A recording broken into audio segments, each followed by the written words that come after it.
My third machine was the Sega Genesis. Well, technically the Mega Drive. I got it over in Moscow, Russia. I had the privilege to live over there throughout the bulk of the 16-bit era, and so I got a Mega Drive, a Sega Mega Drive, which is the European version of that. Same machine, but the European version of that. And wow, this is when I fell in love with video games. It was the 16-bit era Sega Genesis that I just fell in love with video games. I had experience with this console and its software before I left the States. A couple friends of mine had it. That was back when TOEJam Earl was a big deal. Now, I'm in junior high at the time, so, you know, Sonic's cool attitude was a very relevant issue back in junior high. You know, when I guess that's kind of when hip-hop started getting very west-east. You know, that's when we had the Coast Wars. Before Snoop Dogg, really, but back when you had Rex and FX, and you had a lot of the different styles. It was before we got too aggro, before a lot of gunshots, but we still were very, both sides were very proud and protective of their sound. And so there was a bit of scrimmaging. You know how it is. But big stuff back in the early 16-bit days were, for me it was shoes. Shoes were all the rage. Do you remember when Air Jordans? Now maybe Air Jordans are still a big deal to some people. I haven't really kept up with shoes in a very long time. I used to be damn near obsessed with shoes when I was a kid. I don't know why. Maybe it's because I grew up a fat kid and, you know, shoes, your foot size doesn't really change so much as your waistline. Anyway, I definitely dug on some shoes. And man, I'm telling you, back when the Genesis was kicking, the sense of style was fantastic. That was back when Marcy Gerbaud was out, Genera.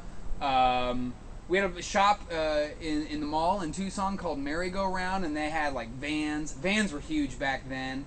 Airwalks, of course. So you had the street punk style-ish, you know, the skateboarding type. And then you also had these super slick pleated pants that were kind of baggy like MC Hammer pants, who was also real big back then. You know, MC Hammer really kicked it for a good while. There is no underestimating the impact of that first big hit of his. Thank you, Rick James. You know, if it's good, it's good. Yeah, I mean, the style back then, cross colors. Do you guys remember cross colors?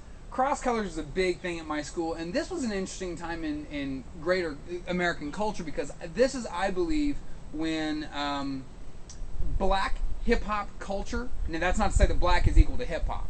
I'm simply saying that at the time it really was hip-hop culture that was coming over to the masses, and it was pioneered by black Native American individuals. And so big shows on television, one of my personal favorites is In Living Color. I don't know if you guys remember that. But In Living Color was big. Saturday Night Live was actually good and relevant. Dana Carvey, Mike Myers, these guys, Chris Rock, before he got huge. Really good stuff. And this was a neat period when it was okay for white dudes. Now, mind you, I'm in junior high and I was a quiet kid at the time. Again, chunky. Not necessarily hand in hand. I'm just saying that is one direction you could go. That was back when it seemed like white kids could get away with being as flamboyant as we wanted to be.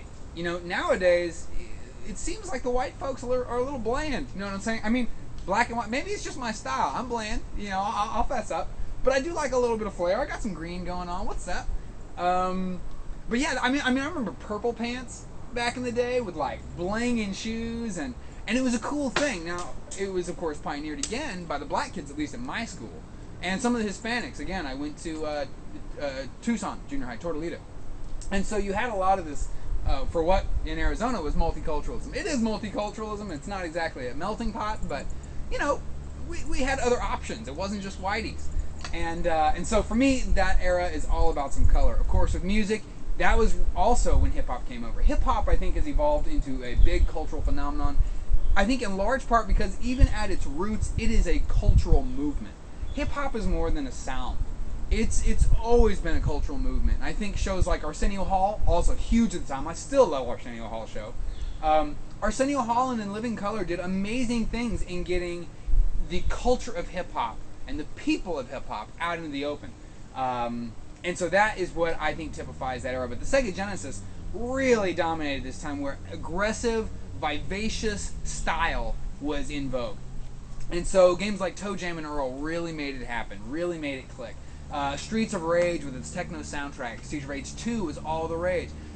the Genesis was so in tune. Sega at the time was so in tune with what was going on in culture and society that it actually managed to pull away some pretty devoted Nintendo players. A, the graphics were astonishing, but B, they really understood that the youth, which was at the time anyway the main consuming demographic of video games, the youth was really in the mood for change and vibrance and attitude.